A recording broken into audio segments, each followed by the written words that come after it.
It's time for another gimbal madness review. Today we have here the Feiyutech AK2000S, the new iteration from the AK series.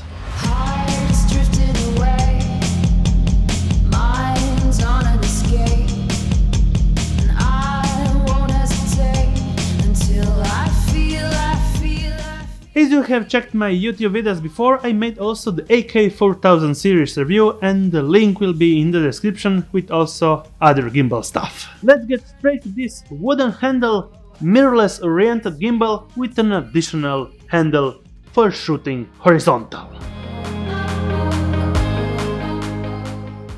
Let's run down a fast unboxing. In the box you will get included a softshell case, the AK2000S gimbal, tripod, extension handle, cables to control all major camera brands like Canon, Sony, Panasonic, Nikon and Fuji, follow focus motor with extension tube and accessories to mount it on your plate, Manfrotto plate with a smaller quick release plate, manual, warranty card.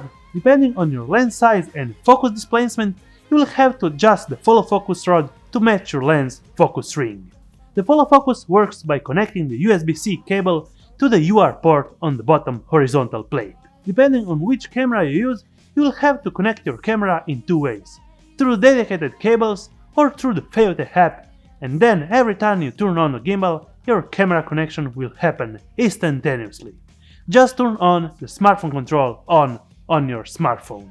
If you connect it through the cable, turn off your smartphone control. You will be able to control the ISO, white balance, start and stop recording functions, and depending on which camera you use, focus half press. I can't find a shutter and aperture value in the screen, but you should get an update. This is my early bird review. Let's go for some test footage with my favorite Zeiss 55 and a wide angle lens.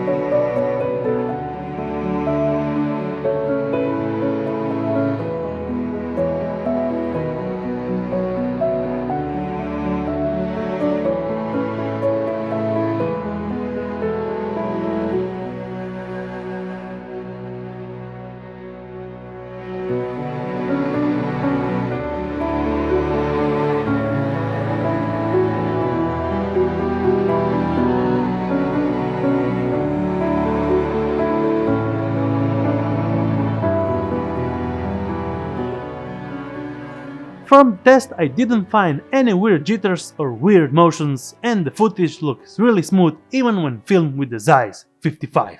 If there are some visible bumps, it was due to my hard walking. And we are going to a gray setting that they finally included on the screen, the dead zone and the smooth filter control. Now you are able to select the follow speed that will smoothen out your micro movements, and the dead zone that will smoothen out even more the point of a move, so your footage will look super smooth. Thanks for including this option straight from the screen, so you don't have to bother to connect your smartphone and go all through the hassle to fine-tune your motors. You can do this straight from the OLED screen. Let's go straight to the buttons layout, focus knob and controls. Just like every single gimbal from today, there is a trigger on the back, twice for centering and triple to enter selfie mode. There is the follow focus knob controller for the follow focus and for any other desired axis selectable from the main screen.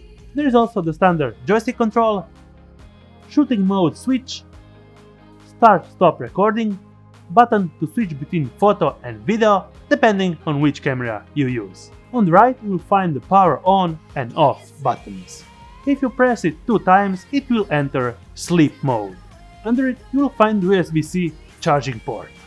Let's go straight to the screen layout.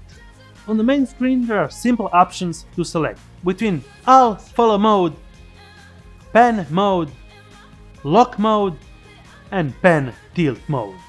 Sliding on the left you will get the camera control functions, ISO, exposure compensation and white balance selection. Sliding on the right, you will be able to control the inception mode speed and functions, just one time or indefinite with the speed control.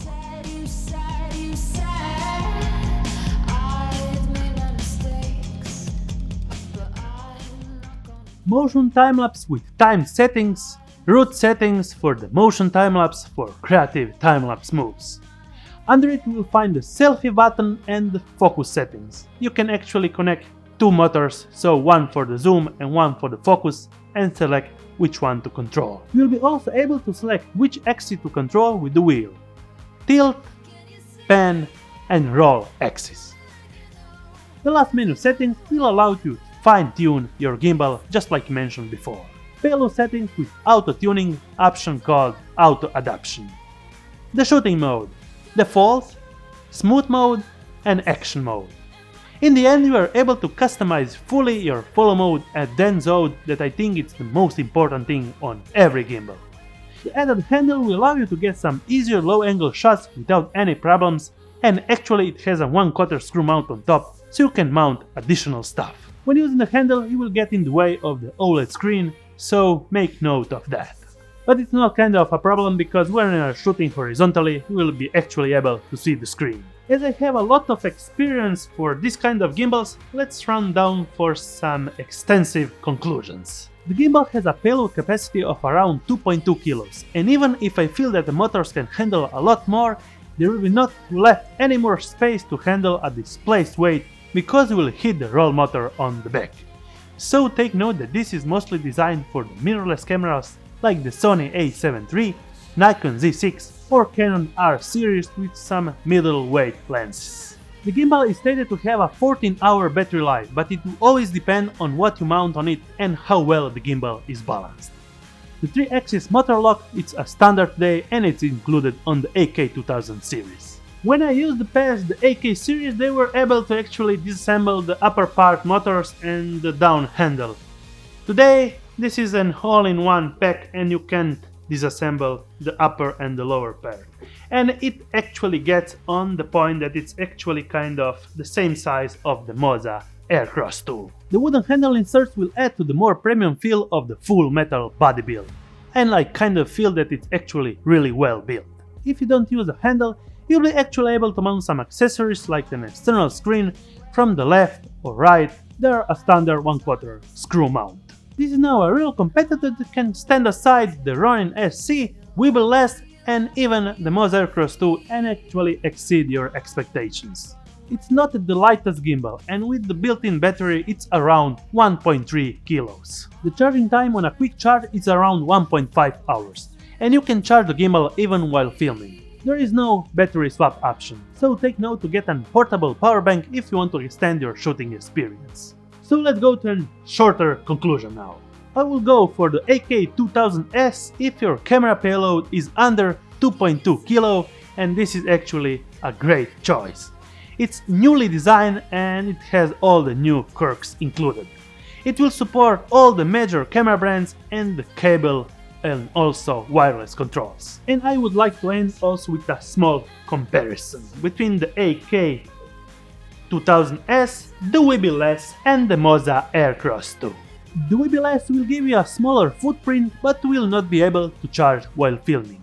In the other hand, the Moza Aircross 2 will give you more weight payload, 3.2 kilos, and swappable USB-C charging battery, but it lacks the wireless camera control.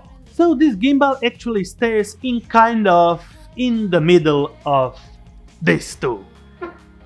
Thumbs up if you liked it, subscribe with the bearing icon to get notified every time I make a new video, and see you on my next one. Can you see?